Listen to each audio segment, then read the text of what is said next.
안녕하세요, 엘렉트로캠입니다.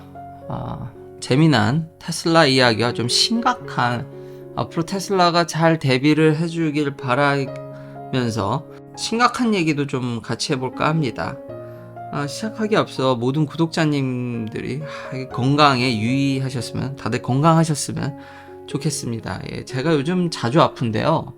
이게 원인이 저희 애 때문에, 애가 이제 유치원에 가면은 온갖 인종의 다양한, 백인도 보고 인도애도 보고 흑인도 보고 다른 아시아인들도 보고 뭐 엄청난 스펙트럼의 인종들을 보면서 다양한 바이러스를 가져다가 본인도 아프고 저도 아프고, 날만 하면 또 어디서 이상한 바이러스를 갖고 와서 의사랑 상담해 보니까 여기서는 애가 처음 학교 가면 다 그런 일이 빈번하더라고요. 한국도 그럴 것 같은데, 이제 집단 생활하면 그래도 동질성이 있어서 그런 게 덜하지 않았나. 여기는 5만 인종의, 특히 켈리라 다양한 스펙트럼의 다양한 바이러스가 유입되다 보니까 저도 아마 생전 처음 보는 바이러스를 제 애 때문에 봐서 그런지 제가 그래서 종종 요즘 목소리가 맛이 갔었습니다. 근데 요즘 많이 나아졌고요. 그래서 스프링 브레이크인데 제가 어디 놀러 가지도 못하고 집에 이렇게 있으면서 저도 덕분에 또 이렇게 쉬지 않고 영상을 또 만들게 되는 그런 날이 되겠습니다. 그리고 오늘 굿 프라이데이고 주식시장이 닫았죠. 신기합니다. 명절 할리데이는 아닌데 주식시장은 닫습니다. 항상 그렇더라고요. 좀 신기한 것 같습니다. 첫 번째 이야기는 테슬라가 가격을 깎았습니다. 이제 모델 S는 제가 산 가격에, 그러니까 차량 가격, 그거까지 도로 다 왔더라고요. 85,000달러, 5,000불 깎았습니다. 물론 FSD 베타는 저는 훨씬 싼 가격에 샀지만, 그래도 이제는 본체 가격이라도 제가 산 가격에 와서 이제 정말 매력적이다. 모델 X는 95,000달러입니다. 저것도 그래서 마음이 싱쿵싱쿵하게, 그렇지만 차 바꾼 지 얼마 되지 않아서 라이프타임 슈퍼차저가 나오면 가격을 더 주고라도 뒤도 안 보고 살 텐데. 그리고 미국에도 이렇게 차량 가격을 깎으면서 좀 리퍼럴도 돌아왔으면 좋겠습니다. 전 세계 다른 데는 다 리퍼럴을 해주는데 여기는 그런 거 없습니다. 아마 조만간 돌아오지 않을까, 저렇게 깎다 보면. 아니면 모델 X가 깎아서 보조금 받는 수준까지 올까요? 그렇게 깎을 것 같지는 않은데, 이것을 두고 뭐 이제 테슬라가 또, 테슬라가 가격만 깎으면 힘들다. 그쵸. 잘 안 팔리니까 깎는 거지만, 기본적으로 현재 전기차 시장이 뭐 테슬라가 완전히 독주하는 시장이라서요. 그러니까 시장의 리더 자리는 바뀌지 않을 겁니다. 테슬라만한 상품성을 보여주는 다른 회사들 전기차는 너무나도 차라고 좀 얘기하기조차 좀 민망한 기본 차량 역할을 잘 못하고 있기 때문에 순위에는 뭐 별 변동이 없겠으나, 요즘 그리고 워낙 고금리고 경기 침체다 말이 많죠. 그러니까 이거는 테슬라만의 문제가 아니라 시장 전반에 가해지는 압박이다. 그리고 일론 머스크도 지적했듯이 자본주의다 보니까 저 깎아주면 잘 팔리지 않습니까? 비쌀 때는 엄청 욕하고 뭐 그러다가 깎아주면 엄청 또 팔리는, 항상 그 가격에 맞는 가치가 시장에서 결정되는 거죠. 일론 머스크 말대로 다시 한번 진짜 비평하는 사람들은 이런 관계를 잘 이해를 못하는 것 같아요. 그냥 덮어놓고 그냥 테슬라를 까기 너무 바쁜 것 같아서. 그래서 충분히 판매량이 계속 유지되지 않을까. 진짜 모델 Y 롱레인지는 텍스 크레딧 받으면 미국에서 팔리는 에버리지 차량 가격보다도 떨어지고요. 모델 3도 한 $1,000 정도 깎았죠. 레어휠 드라이브, 후륜구동. 많은 분들이 이게 전혀 텍스 크레딧을 못 받는다고 착각을 하시는데 그게 아니라 $3,750는 받습니다. 비록 중국제, CATL제, LFP를 쓸지언정 $3,750는 받습니다. 받고요. 그리고 각 주마다 추가해주는 돈들이 있기 때문에 저렴한 전기차에 대해서는 그거 다 웬만하면 다 받습니다. 그리고 제가 얘기했죠. 물 빠지니까 다 지금 웬만한 애들이 다 탈락해가지고 전혀 제가 봤을 때, 그러니까 전반적인 차량 시장이 안 좋아지는 거는 이해하지만 테슬라만 유독 데미지를 먹는 것 같지는 않습니다. 오히려 더 낫죠. 그리고 메인 모델은 제가 얘기했듯이 비껴갔으니까요. 주력 모델인 모델 Y는 풀로 예측한 대로 얘만 풀로 받지 경쟁자들의 주력 모델들은 전부 다 반토막이 났기 때문에 계속해서 이 어려운 와중에도 테슬라는 리더 자리를 놓칠 것 같진 않습니다. 저 역시도 이렇게 좀 관심이 계속 가서 여행 잘 안 다니게 되고, 그러면 모델 X가 더 난데 얼리밋 슈퍼차저나 리퍼럴을 주던지 가격을 더 깎으면, 아직 모델 Y는 제가 산 가격이 아직 안 왔더라고요. 역시 모델 Y는 인기가 깎았음에도, 모델 Y도 깎았음에도 아직 롱레인지가 53,000달러입니다. 역시 이 모델 Y는 참 인기가, 그쵸, SUV 전성시대라는 걸 알 수 있는 것 같습니다. 그리고 경쟁사들한테는 재앙입니다. 그리고 테슬라가 모델 Y의 원래 인벤토리로 살짝 보였었는데, 이제 아예 대놓고 컨피그레이션에 4680 셀을 걸로 쓴 추정된 올힐 드라이브인데 주행거리 좀 짧고 가속성능 좀 떨어진 5만 불이 안 되는 49,990불, 그냥 사실상 5만 불짜리 모델 Y를 아예 추가해 놨습니다. 이것 때문에 이제 말이 많은데요. 이거 4680 셀 썼는데 주행거리도 짧고 성능도 떨어지는데 무슨 의미가 있냐. 지금 전에 성능표 UC 샌디에고에서 깐 그 성능표에서 4680 셀에 지금 실리콘 함량이라든지 거의 없죠. 그 니켈 함량이 좀 떨어지는 것으로 보여지죠. 그러니까 성능 셀이 2170 대비해서 좀 떨어지는 것으로 현재는 보여지죠. 그러니까 아직 램프업 수준인 겁니다. 그리고 또 재미난 먼로 할아버지의 또 이 성능표를 가져왔는데요. 테슬라의 2170 여기서도 4680이 2170 대비해서 좀 떨어지죠. 근데 지금 테슬라의 2170은 그때도 성능표에서도 얘기했지만 LG화학이 주는 거냐 파나소닉제냐 성능 차이가 좀 있습니다. 그리고 언제 깠냐, 왜냐면 시간이 지나면 지날수록 성능이 계속 올라갔거든요. 그때 제가 하나 또 보충 설명을 하면 너무 또 일본 기업 편을 들어서, 일본이 소재에 굉장히 강합니다. 그러니까 동일 실린더리컬 원통형으로 하고 같은 포맷에 하면, 그리고 테슬라랑 오랜 파트너를 했기 때문에 그때 성능표 1등이 파나소닉 J2170이었습니다. 꽤 차이가 있었죠, LG 대비해서. 그럼 뭐 일본이 우세하냐? 배터리에 있어서 저는 삼국이 이제는 큰 차이가 없다라고 보는 겁니다. 그러니까 테슬라 기준으로 파나소닉이 한 수 위인 건 사실인데, 지금 보면 여기 포드의 파우치는 285입니다. 파우치를 함으로써 같은 케미스트리를 했을 때 파우치가 좀 더 10에서 15% 우위를 가져가는 게 있습니다. 에너지 덴시티에서. 깡통이 아니라 파우치에 넣는 거기 때문에 더 넣을 수가 있기 때문에. 근데 일본은 파우치 안 하지 않습니까? 근데 한국은 하죠. 그리고 파우치에 대한 특허라든지 파우치를 대량 생산한 이렇게 많이 만드는 나라가 없습니다. 확실히 한국의 우위는 파우치인 거죠. 그렇기 때문에 그냥 배터리로만 봤을 때는 저는 그러니까 각기 나름 다 장단점이 있고, 그러니까 같은 케미스트리를 써도 포맷 자체에서 먹고 들어가는 게 있기 때문에, 그러니까 배터리가 참 다양하게 비교된다라는 점.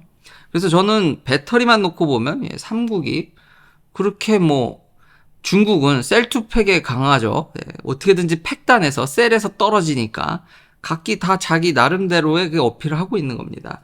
이거는 참고로 엠프리우스라고 이제 스타트업인데, 여기다 이제 실리콘을 때려 넣으면 이렇게 500까지 갑니다. 실리콘을 얼마나 넣냐에 따라서. 근데 양산과 터지지 않아야겠죠. 부피 팽창으로 인해서.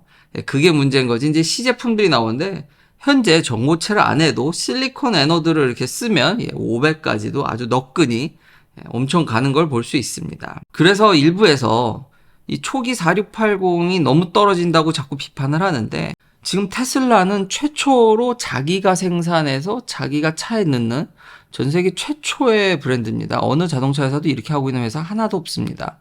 뭐의 장점이 있을까요? 텍스 크레딧에서 엄청난 장점이 있습니다. 미국에서 생산한 셀을 갖다 넣게 되면 보조금을 많이 받습니다. 생산한다고 받는 게 아니라 그 양에 달려 있는데, 그러니까 테슬라가 굉장히 유리한 고지, 그리고 스트럭처 팩에서 오는 원가 절감 및 차후 업데이트로 주행거리가 더 늘 수도 있겠죠. 안전성이라든지. 그러니까 진보된 스트럭처 팩에다가 이걸 넣고 있기 때문에 당연히 원가 절감이, 그러니까 다른 부분에서 더 이득이 있고, 특히나 텍스 크레딧을 본다라면 이걸 먼저 선수 쳐서 빨리 여기서 생산하고 넣어야지 득이 되는 겁니다. 그리고 광물도 더 대응하기가 쉽겠죠. 이런 부분 때문에 테슬라가 대응하기 더 유리하다고 저는 보는 겁니다. 그리고 하나 더, 파나소닉은 오랫동안 그 자기들만의 서플라이 체인, 일본의 유명한 후방 업체들이 있죠. 그 원자재라든지. 그거를 꾸준히 잘 해놨기 때문에 이번에도 이렇게 대응이 유리했던 것 같습니다. 근데 이제 한국의 회사들은 좀 그 안타깝죠. 중국 영향이 좀 많기 때문에 그러니까 중국 영향 광물을 많이 받아서 심지어 중국에서 셀을 제조하는 건 조금 너무하지 않았나. 물론 시간을 벌었지만 빨리 끊어야겠죠. 근데 그게 쉬워 보이진 않습니다. 그런 부분은 안타깝다. 그러니까 4680 셀을 넣는 게 지금 성능이 좀 떨어지지만 세금적인 면이라든지 그리고 먼저 이렇게 최초로 넣는 점, 그러니까 원가 절감, 그리고 스트럭처 팩을 먼저 테스트하고 있다라는 점. 그러니까 대단한 거죠. 그런 부분에서 이득이 많다고 할 수 있겠습니다. 이제 former 테슬라 워커, ex 테슬라 워커, 전 테슬라 일하시는 분이 이거 뭐 이제 좀 개인의 사생활에 문제가 될 수 있는 영상을 쉐어하거나 유출해서 좀 말이 많습니다. 근데 데이터를 다루는 회사면은 항상 이 문제는 따라옵니다. 우리가 흔히 아는 구글, 애플, 스마트폰에서 뭐 데이터 프라이버시 문제, 유럽이든 여기도 엄청 오랫동안 시끄러웠죠. 특히 구 페이스북, 메타도 여기랑 메타가 애플이랑 싸우면서 얘네들이 어렴풋이나마 어디까지 보고 있는지 대충 유추해 볼 수 있었습니다. 이게 이미 제가 하고 싶은 얘기는 프라이버시가 안 털리는 데가 뭐 테슬라도 당연히 대형 데이터를 다루는 데면 마찬가지이지만 그렇다고 해서 털리면 안 되겠죠. 테슬라는 또 하나 비교해 보면 이 스마트폰과 다르게 한 가지 더 큰 문제점이 있습니다. 그러니까 지금 이렇게 얘기 나오는 거는 글쎄요. 심지어 뭐 일론 머스크가 털렸기 때문에 일론 머스크가 소유한 차량이 보이고 아마 이 데이터를 쉐어하는 거에 공유를 그러니까 오케이를 하신 분들께 일부 나왔을 수도 있는데 특히 일론 머스크도 털린 거니까요. 아직까지는 근데 전반적으로 크게 문제될 것 같진 않지만 앞으로 데이터 양이 더 커지면 커질수록 이건 충분히 문제가 될 것 같고 테슬라가 앞으로 애플같이 잘 대비를 해줬으면 좋겠는데 이게 참 동전의 양면입니다. 뭐가 문제냐면 라벨링이 제일 문제입니다. 아니 라벨링 제가 얘기를 했죠. 오토 라벨링이 있다 할지라도 애매한 거는 사람이 해야 됩니다. 결국 사람이 하는 일을 줄여준 거지 사람이 보고 결국 태깅을 해야 됩니다. 그럼 이미지를 보겠죠. 그 집에서 지금 이게 유출된 게 지금 얼마 전에 폐쇄해버린 산마테오 거기 다 해고해버린 그렇죠. 그러니까 이분들이 또 원안에 또 그랬을 수도 있고 그리고 이게 로이터 발이라서 100% 다 믿을 수가 없는데 테슬라 비판적으로 악의적으로 하는 요즘은 그런 세력에서 좀 나온 냄새가 있어서 100% 믿을 수는 없어서 그러니까 이번 건 그냥 넘어갈 수 있지만 앞으로 데이터가 점점 늘어난다라면은 이 라벨링 하는 것 때문에 사람이 결국 보는 거죠. 그럼 위치도 봐야 됩니다. 이게 의심스러운 게 사고가 크게 났고 시뮬레이션을 해야 되고 정말 특수한 데이터라고 판단이 되면 테슬라가 그걸 보겠죠. 아마 냄새가 풀풀 나죠. 그럼 그랬을 시에 사생활의 문제 참 이게 어려운 겁니다. 스마트폰도 마찬가지죠. 맞춤형 서비스 페이스북과 애플이 왜 싸웠습니까? 타겟팅 광고 때문에 타겟팅 광고를 한다는 건 내가 뭘 원하는지 결국 스마트폰이 날 다 보고 있다라는 거죠. 확실하진 않는데 저도 좀 무시무시한 아니 유튜브의 마이크 기능인데 전 음성 인식인 줄 알았는데 친한 친구가 그런 얘기를 하더라고요. 그 부부가 자기들끼리만 아는 얘기를 하고 누구도 쉐어를 하지 않았는데 갑자기 유튜브를 키니까 그거에 관련된 광고가 나와서 섬뜩할 때가 있다라는 그렇죠. 타겟팅 광고 알아서 맞춤형 서비스를 한다라는 거는 본다는 거죠. 그 얘기를 듣고 유튜브의 마이크 권한을 없애버렸는데 애플도 이것에 대해서 옛날에 스티브 잡스도 한번 얘기했던 것 같고 사실 클라우드 서비스를 하면 털리는 거는 뭐 막을 수가 없습니다.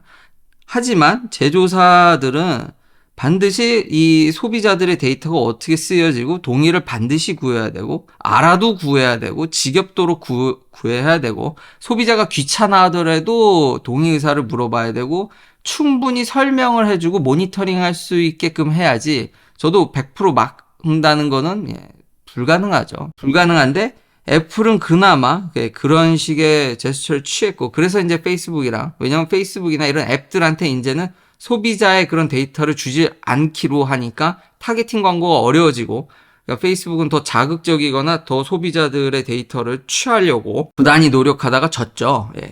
그래서 회사가 뭐 사명도 바꾸고 우리도 뭔가 이 오프라인에 이제 하드웨어를 깔아야겠구나, 생태계를. 그래서 이제 그게 메타버스에 열을 올리는데 잘 되고 있지 않죠. 예, 그래서 여담이지만 아이폰이랑 안드로이드 중 누가 더 프라이버시에 안전하냐면 제너럴리 아이폰이 훨씬 더 안전합니다.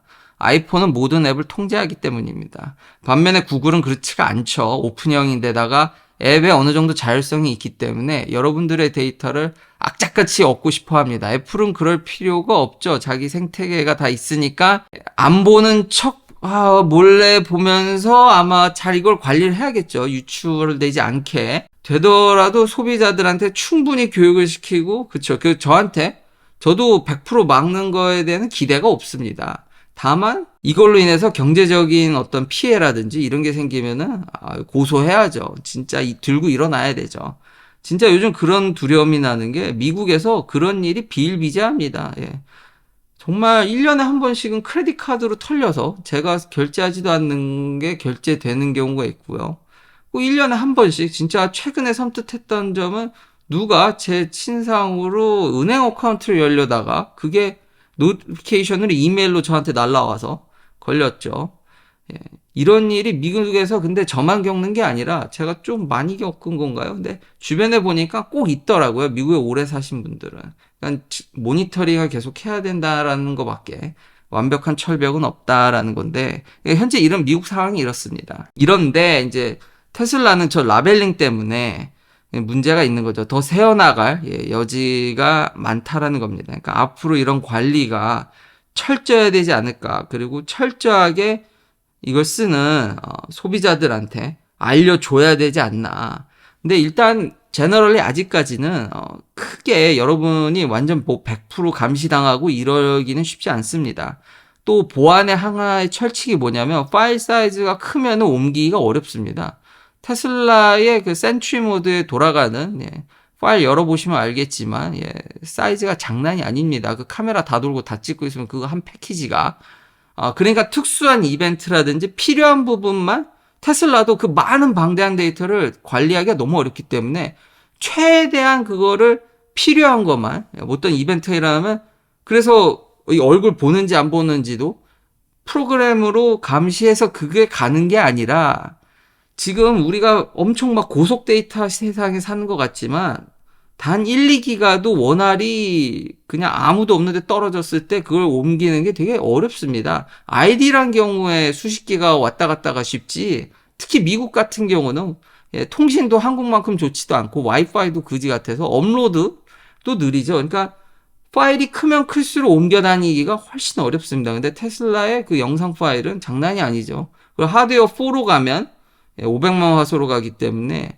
뭐 일반 개인이 털릴 일은 적겠으나 그래서 특수한 이벤트라든지 그리고 라벨러들이 아직 존재하는 한 저분들이 이건 신기하다 해서 만약에 그쵸 얼마든지 다른 스마트폰 대비해서 이미 우리는 데이터 세상에 살고 있고 우리가 쓰는 데이터의 다량의 데이터가 모이면 그게 다 돈이 되는 세상이라서 요건 정말 주의해야 되지 않을까 이 라벨러들 다시 한번 점점 트레이닝 데이터가 늘어나지 않습니까? 이제는 1밀리언입니다. FSD가 하루에 1밀리언이랍니다.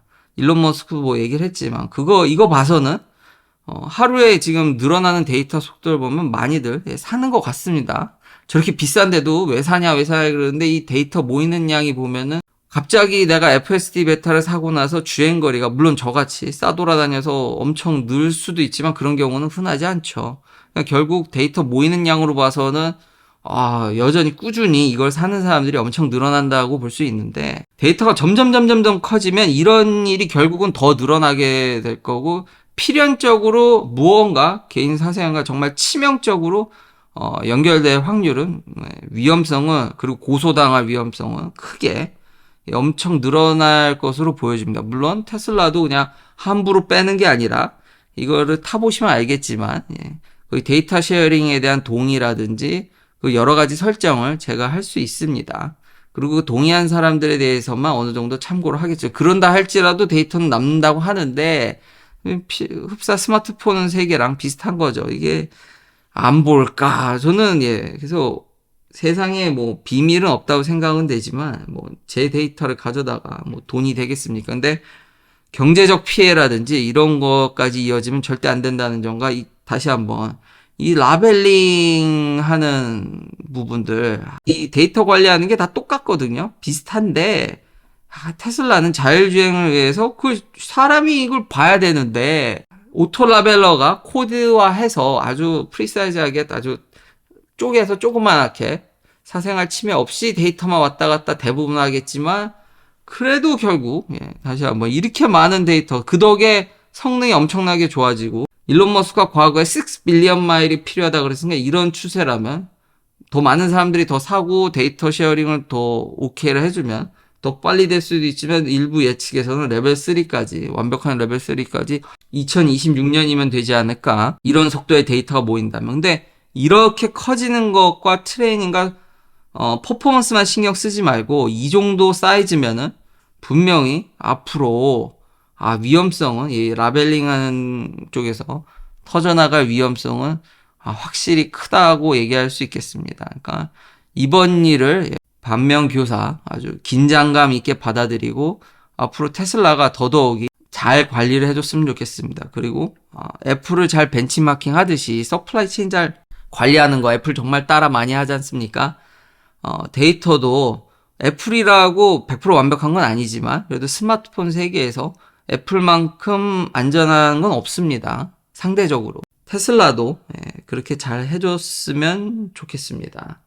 이게 애플의 여담이지만 위력이죠. 그러니까 애플페이라든지 애플의 하드웨어를 쓰는 이유가 이 보안 때문에 쓰는 사람도 많습니다. 생각보다.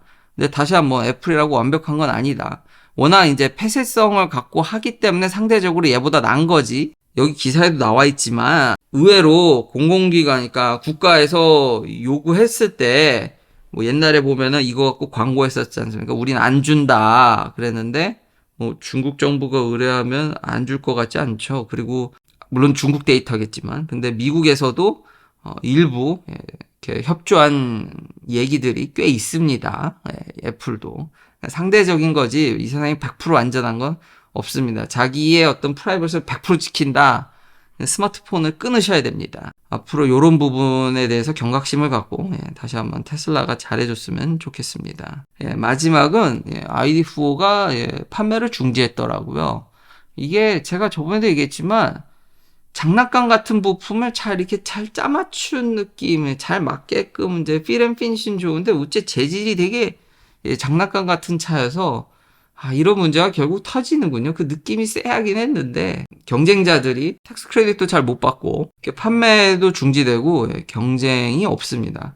꽤 잘 팔았는데요. 분기가 지나면 지날수록 그리고 미국에서 생산됨으로써 보조금을 받게 됨으로써 근데 4월 18일 이후는 모릅니다.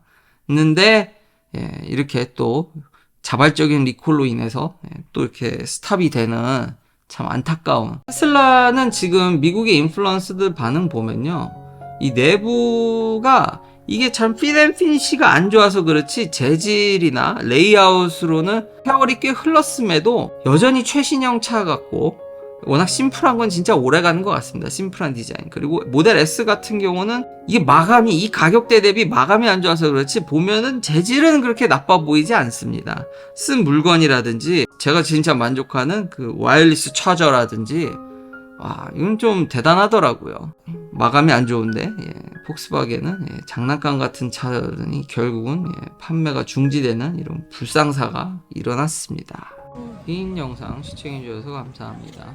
다음도 테슬라 관련 이야기들로 찾아뵙겠습니다.